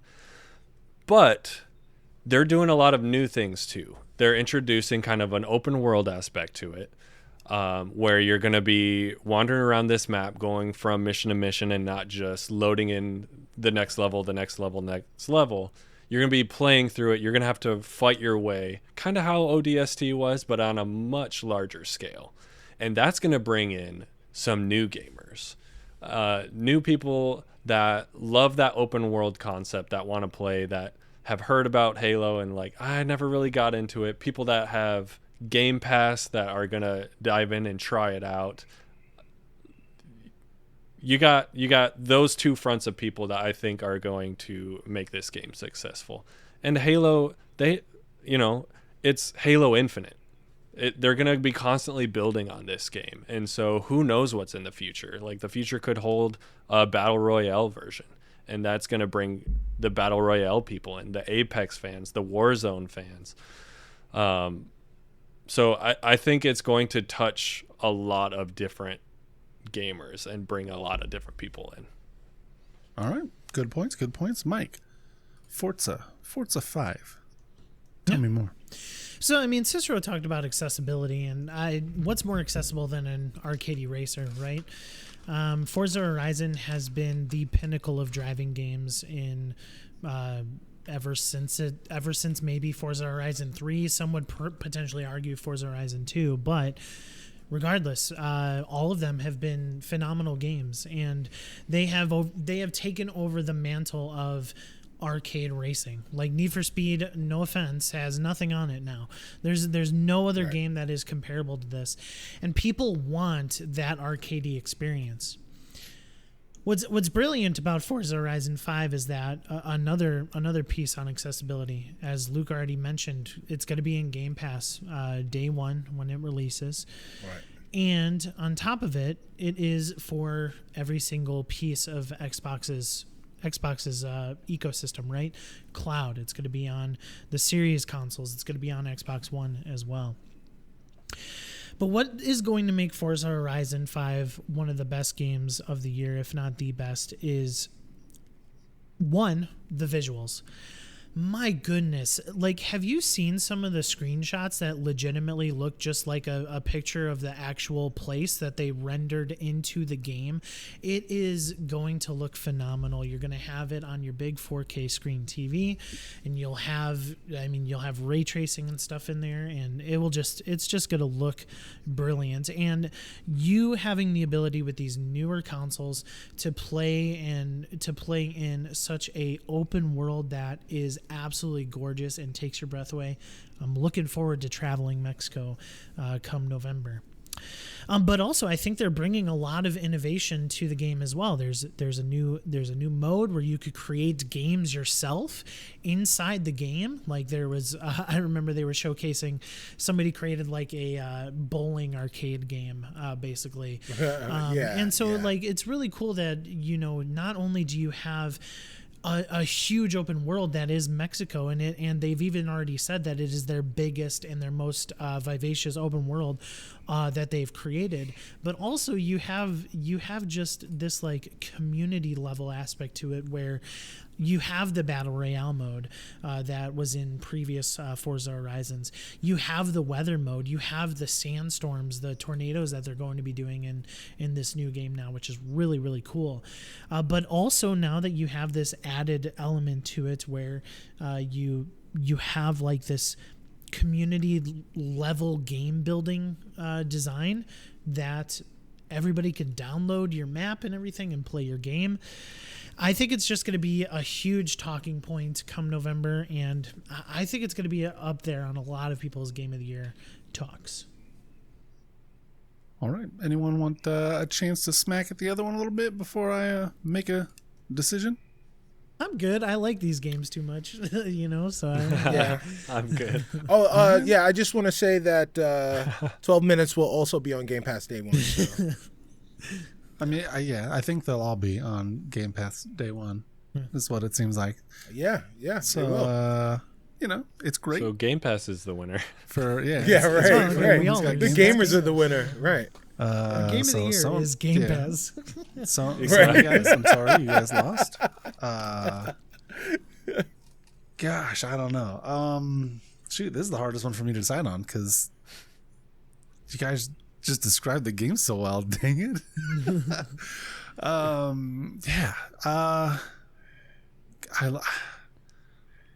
love the idea of 12 minutes. It's unique and it's fun and it's new. I am a sucker for driving games, as we've talked about many times here before. It ain't Need for Speed Underground or Dub Edition, but Forza is the new version of that. It's the better version in almost every way except for underglow and car decals. Halo is going to be dope, and hopefully it'll drop on Halloween or sooner, but we won't know.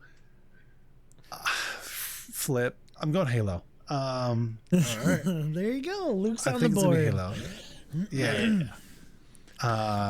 Mostly because that's the one I'm most excited to play, and I'll actually play the story just to make some listeners and you guys happy. right. We could play co-op. We can co-op, Yeah. That'll make it easier to play for me.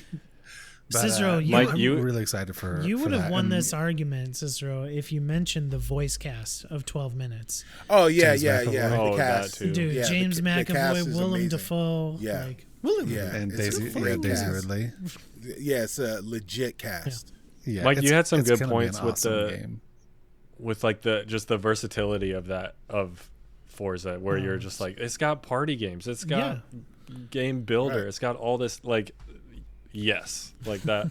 I'm got looking forward to everything. that game too. yes. Yeah, I mean, all of them though. All of them have so much to offer. With 12 minutes, you have a new and unique experience. It's gonna be super fun, and the fact that you're trying to solve this mystery in 12 minutes, like, that's gonna be hard. Like, Well, that's what Cicero. You're not actually. That was one of Cicero's missteps, is that he didn't explain the roguelike aspect to it enough. Is that like, so like you play it for 12 minutes, but you die, and it's a time loop, Right. and then the next 12 minutes you play is more clues to the mystery.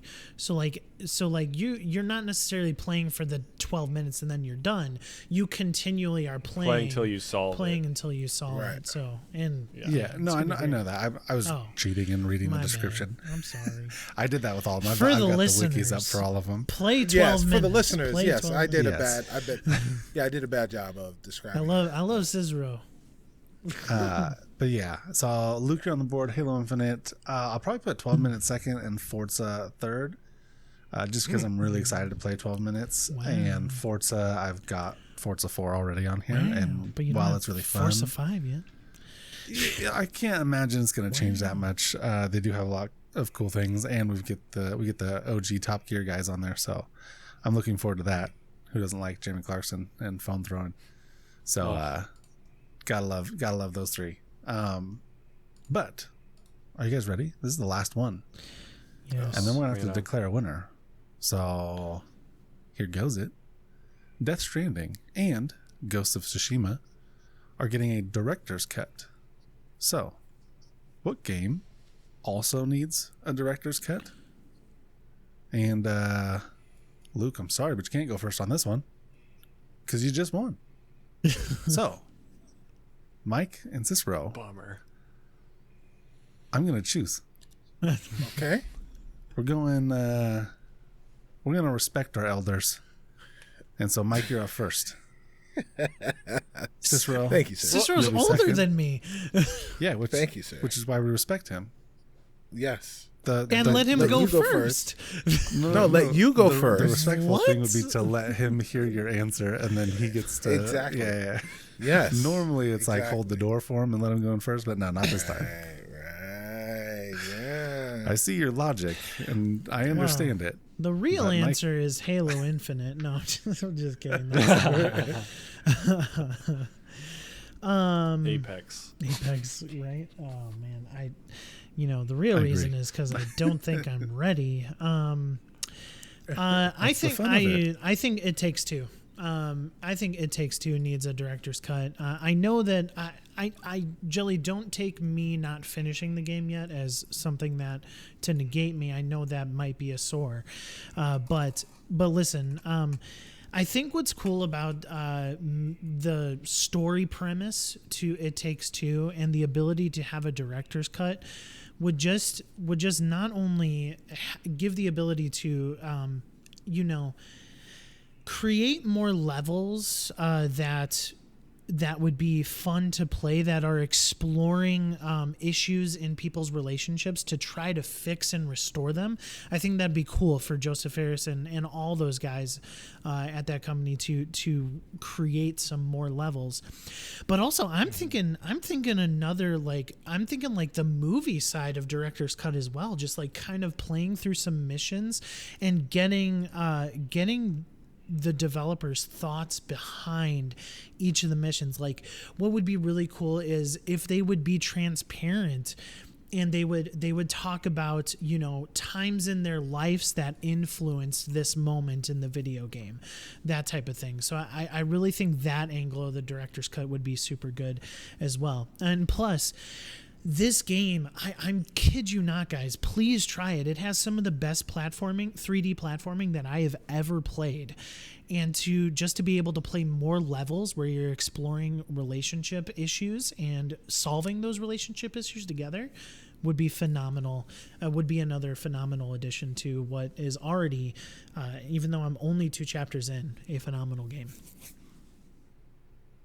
All right, Cicero. Man, I spent the entire time that Mike was talking thinking through the entire Rolodex of games that I have played, thinking about what game could use a director's cut, and I came up with nothing, but now I have thought of something. Perfect. That's what I like to hear. You have an answer? Dang it, I was hoping you didn't have anything, and then just be me and Luke.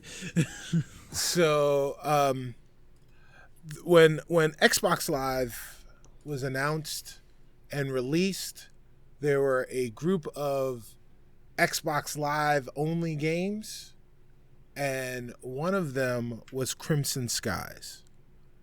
Crimson Skies needs a director's cut. There you go. All right. Do you want to wait? Right. And let Luke answer first? Yeah. I was going to explain. Yeah, I'll explain it later. Okay. But Crimson Skies is the game. Mike did a good explanation on his first go around, so I was just offering the.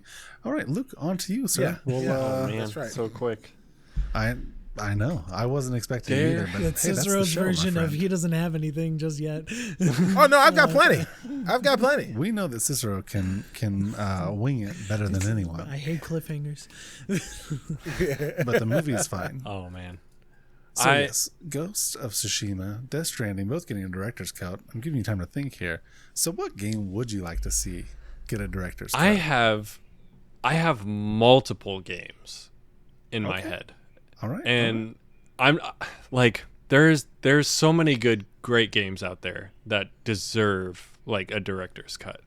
Even like, so Cicero started talking about like the launch of Xbox Live and all of that, and it I'm not gonna pick this one, but it teleported me back to the game.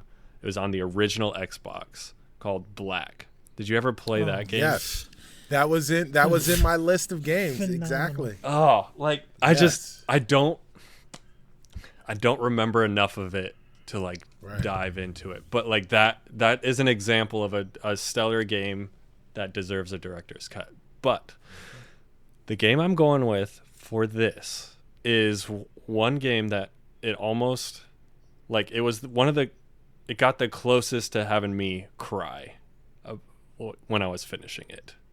Okay. Because the game was it was an emotional roller coaster at the end. And it might shock you, but it's the PS4 Spider-Man game.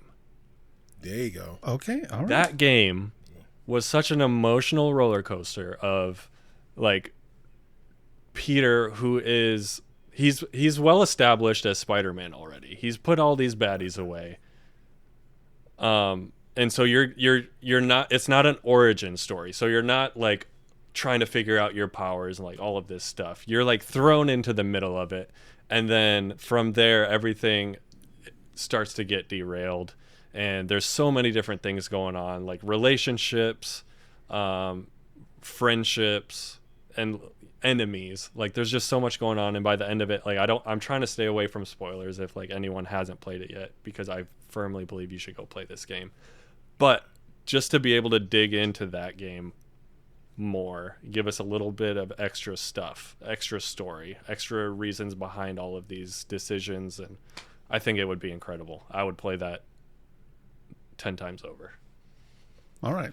Mike, before we go back to you, Cicero, give me some I'll reasons. I'll let him go. Yeah, I dove into that a little bit too. Oh no! Crimson So do you Skies. guys? Yeah. Do you want me to give you more Crimson Skies? I'm So gonna need a Crimson little Skies. bit as the judge. Crimson Skies is another air combat game. There's a theme today, but this game was it was a multiplayer focused but there was a single player campaign. But the whole point was it was like steampunky. So so you had like these World War I style airplanes and stuff like that, and you were flying through these maps, and there were different things that you had to accomplish on the maps. Fight the baddies, beat the fortress, do all these different things against whatever the mustache twirly bad guy was for the the reason that you were out there doing the things in your steampunky outfits. But the game was super cool. Each particular plane had a certain set of attributes, so it was almost like a hero shooter in that way. And you had a special that your particular plane could do. The maps were dynamic because you could fly above, or there were like caverns that you could go under, and there were certain power-ups and different things that you could do from there. But a director's cut where you bring up the graphics and broaden those worlds some more would work wonders. The multiplayer portion of it allowed you to play all sorts of different games. You had, regular like team deathmatch, but you had a version of Capture the Flag. You had a version of Tag that you could play with this game. There were so many different things that you could do with Crimson Skies, and Crimson Skies was awesome. And it was a great way for new gamers to get together online and play with each other. All right. That's what I needed to hear. Mike, back to you. It Takes Two. I don't have too much more. I think the premise is just something to I could just say that like it would be so cool to understand just design decisions that they had with some of these levels. I mean, there are so many. One of the premise of each of the chapters in It Takes Two is there's a problem that was never solved, and you are playing through basically that problem. So like the first problem, we've already talked about it earlier during the What Have You Been Playing segment, was they had an argument about the vacuum, and basically your problem, your ability to the first level, you are going through just like a maze of like vacuum style puzzles, just like I can't explain it anymore. Sorry. Vacuum style puzzles. And then the second one was just a toolbox. You are the big premise behind the toolbox was the wife is an engineer, and she used to build stuff, and so she had this toolbox and everything, and the tools are now neglected because she got a full-time job as an engineer, and now she's also neglecting her family. And so that's kind of the workaround. So I think it'd be really cool to just add different levels that explore that, like even like like a parenting level, like growing through like playing a level through your child's toys and like doing puzzles with their toys, and like at the end of it you realize that your relationship needs to grow, that you are both parenting on the same page and that you're working together as a team. And just once again to highlight, I think it'd be cool to have a commentary on the levels, and just like have the directors, whether it's Joseph Ferris or other people on that team, to talk about just what their inspiration, what stories they had went into each of these level designs. I think it'd be perfect. All right, Luke, back to you a little bit more on Spider-Man and why it needs the director's cut, and then I'll make a ruling. Yeah. So this was a tough question because I had to stop and take a step back and just think about what is the difference between a director's cut and just some like bonus DLC. Because like you could just throw a DLC and it gives you a couple extra levels. It gives you, like in this case, it could be more like Spider-Man suits and like different things like that. But like the director's cut, it's what did they have to leave out of that game that they can, that just wasn't polished up enough, or that just they didn't seem would be able to fit into the story. And I think Spider-Man has a lot of, not that it has gaps, but that it does have areas where they could dive in to more of these relationships and like build more of these relationships up, and it kind of explain more of the reason and the heart behind this. I think they did a fantastic job with the story, and because it hit me in an emotional way that not a lot of games have. But I think, like I said, I was on the verge of tears at the end of it. I think if they could have like dove into a deeper level throughout this story, I think they could have, it would have been just even that much more better. And so, yeah, I think not just only adding in like, oh, let's do a couple missions here and there, but like what did we have to leave out that could have made it great? All right. I like it. Cicero, I'll give you the opportunity because you did just a little bit. One last thing before I decide. So I think one of the things that's great about a game like Crimson Skies getting that type of treatment, getting a director's cut treatment, will naturally, of course, bump up the graphics, bring it up to 4K, bump up the frame rate, which will effectively refresh this game and expose it to new audiences. But also, like we were talking about before, I think Mike was saying it, adding director's commentary, right? Where we can talk about the challenges of producing a multiplayer game that was high-speed internet only back in 2006, 2007. And, what they had to do then and how they went about creating the game and balancing the maps and doing all of this stuff for this game. And at that point, really the only other multiplayer air combat game was Tribes. So this was really uncharted territory at the time. So it would be really interesting to hear the things that they had to do, maybe have some kind of behind the scenes of what it was like to actually make a game like this back, 15, almost 20 years ago. All right. I know Mike, which you one gonna I'm let him picking. steal your argument like that? He does that a couple times, Right. Hey. It's not my argument. It's not your argument if it fits mine too. Yeah, it's a good argument. It's a great argument. It's what won Mike the round. Yeah, I like you. that. I knew Jelly was giving it to me. Let's go. No, yeah, Mike, you won. You outright. Yeah. I mean, you laid everything out, and it's for me, it was the one that I believe the most would benefit from it. I think that you described the ways in which problem solving in real world, real life situations with a married couple, with kids, with family, stuff like that. I think that's things that people need, like not just should play and should experience like that, but like I think especially like kids who play video games a lot of the time are in families that are broken most of the time, and this is an escape. So if they can look at this and see how possibly to change things, or kids see are how in families that are broken. It's full stop. Right? Like we've all got problems. Yes, everyone's got exactly. But I love the idea of getting the behind the scenes take, getting the directors and the producers and the writers inputs on how they came up with them and the solving and things like. It just makes so much sense for a game that solely focuses on fixing the problems of a couple or of a family and the differences in them.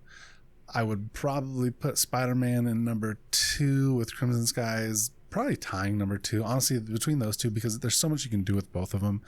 There's so many relationships in Spider-Man, even with the villains. Like Dr. Octavius was a friend of Peter's before he became an enemy. So could you imagine what kind of extra stuff you could get on that? Would be amazing. Yeah. And then I'm not a huge history and like war buff, but I do like history and war, and I love air combat, and like to get more understanding on why they did these things and like depth into the game of Crimson Skies would be amazing. But no, I think number one, It Takes Two, and then Crimson Skies and Spider-Man. Spider-Man, which I have not yet played. I've only watched people stream it. I'm glad I tried to avoid spoilers then. You're good. I mean, like I said, I've watched people stream it. I know the game. Okay, you should play it. I have to buy a PS4 before I can play it, sadly. So I would say PS5, but those don't even exist. Yeah, right. All right. Is that out yet? Yeah, exactly. All right. So, Mike, you have won the war. Everyone took home some battles, though. We're on the leaderboard.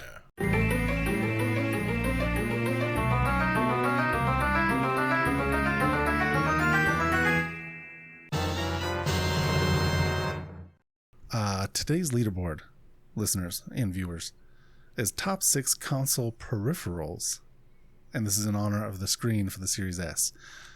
So, quick refresher, we each pick 3. Of those 3, each of us has a must-have, and then we duke it out for the final, 2 spots.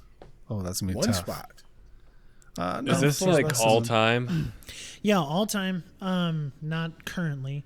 Not just modern. Okay. And then, I don't know if you guys seen, but there was I know Cicero was talking about it last week, I think, but there's a Kickstarter for a screen that connects to your Series S, and it passes through the power, and you could play the game that you're playing on it, which is really cool. So that Kickstarter was funded in 20 minutes. Holy moly. Fully That is funded impressive. in 20 minutes. All right, so Cicero, we're starting with you. Not changing anything. Yeah. Normally we'll change it up, but we're gonna start with you. So, what are your top 3, and then we'll do. So, Mike, I mean, are we going like unironic? Like these are actually legit good peripherals? No, you can you do can do ironic however if you you want. want. I'm cool with it. Oh, okay. Sometimes All right. ironic is good. So then I will go. I will go NES Advantage. The NES Advantage controller, as the first thing. I'm sure there are a couple of the 15 people that listen to our show every week that are pumping their fists right now with the That's just downloads. utterance We get of more the listens. of the NES Advantage.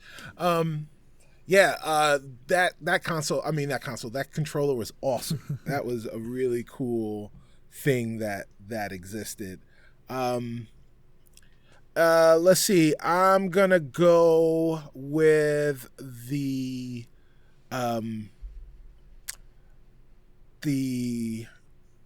PS2 multi-tap. I really, you know what? No, I'm going to take that back. Not the PS2 multi-tap. Although that was awesome. I'm going to go with the Wavebird controller. Dang it, you stole one. Oh, dude, that was mine. Wavebird's that so might good. be, yeah, the Wavebird is GOAT status. Dang it, that's my number 1. And then as a third, a very underrated peripheral, the Kinect 2.0. Oh, okay. All right. Okay. Well, Mike, you're up next. All right. Guys, Wavebird is out. the link cable. Oh my god. Dude, like Did anyone have those? you needed a Yeah, link I cable have. to trade Pokemon. I mean, my favorite Pokemon of all time is Alakazam, and you could not get it unless you had a link cable. Gotta trade a Kadabra. Gotta trade a Kadabra to get it. So, link cable for the win, man. Nice. Oh boy, I'm gonna go with the Elite controller. The Elite controller is so solid. Paddles are amazing. That's it. We all. We all got Mine's it. over there. So we'll go with the Elite controller. And then this one, Cicero said ironic. This one's kind of weird, but the PlayStation 1 had this like The 5-inch screen. no. The PlayStation One. The PlayStation One had. I'm gonna save a couple of them that I was already thinking of because I want to see if you guys say them. But the PlayStation One had this controller connection that was like a V. I remember it. It was like a V, and it added some extra ports for extra controllers. Yeah, that was it was like the multi-tap. Yeah, basically. But I remember the PlayStation One. It was like the PlayStation One version. It was in the shape of a V. So it had four ports on it. Yeah, sure. All right, go ahead. Luke, we're going to you first, and then I'll round it out. All right. Well, Wavebird was taken. That It was. I had. It was legit. It was me and my brother had them on our GameCube that I talked about earlier. It was fantastic. But oh man, okay. The one I had on here, the Xbox 360 chat pad. Oh. Yeah, on, like I totally the little forgot chat pad about that goes like it fit perfectly. So like, dude, I used it all the time, like just sending messages to people really quick. It was comfortable enough to still play games with it on. Like, yes, you didn't have to. It was perfect. It perfectly fit. The keys were just they were fantastic. So that I guess is my number one and not the Wavebird. All right. Number two is the Game Boy Advance adapter that goes on the bottom of the GameCube. Oh yeah, yep. Yes. It was basically the Switch before it was the Switch, is because you could play your Game Boy Advance game before the Switch. Well, you could play on your Game Boy Advance. You could play your Game Boy Advance game, and then you could plug it into your GameCube and play it on your TV. Oh, yeah. It was incredible. Yeah. Like it was. Yeah.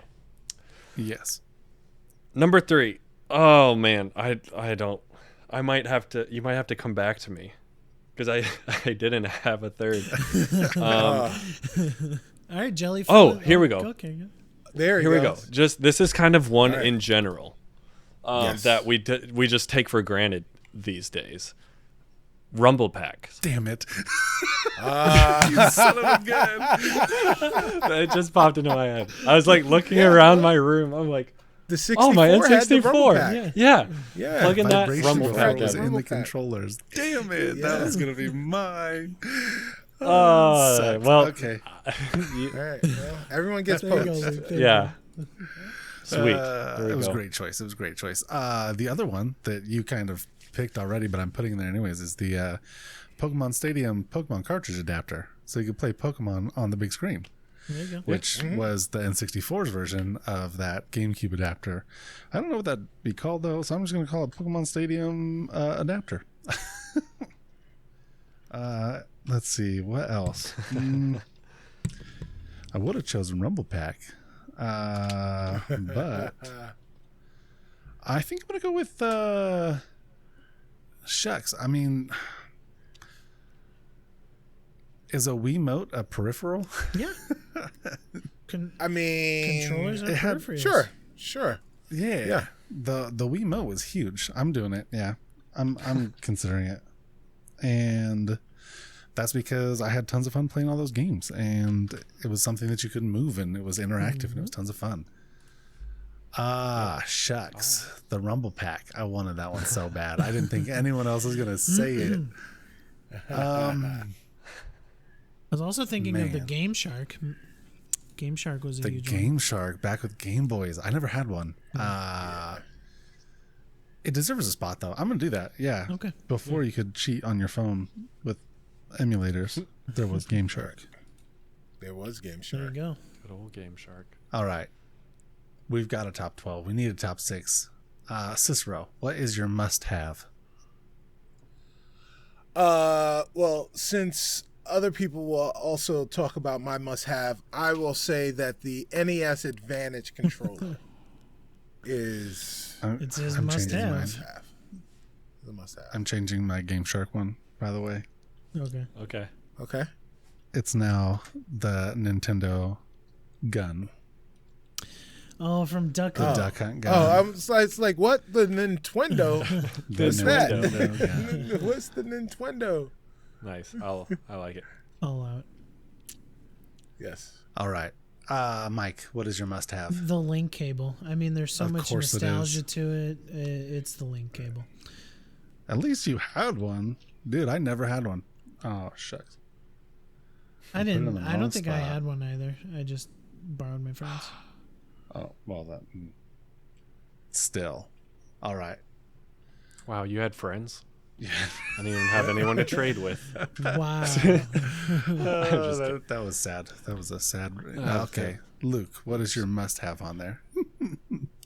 I'm going to say that 360 chat pad. Oh, dude. I use that thing all the That's time such a good choice. for Yeah. reaching out to friends to trash talking. Like, they're like, how do you type that fast? You're like, thumbs, bro. All right.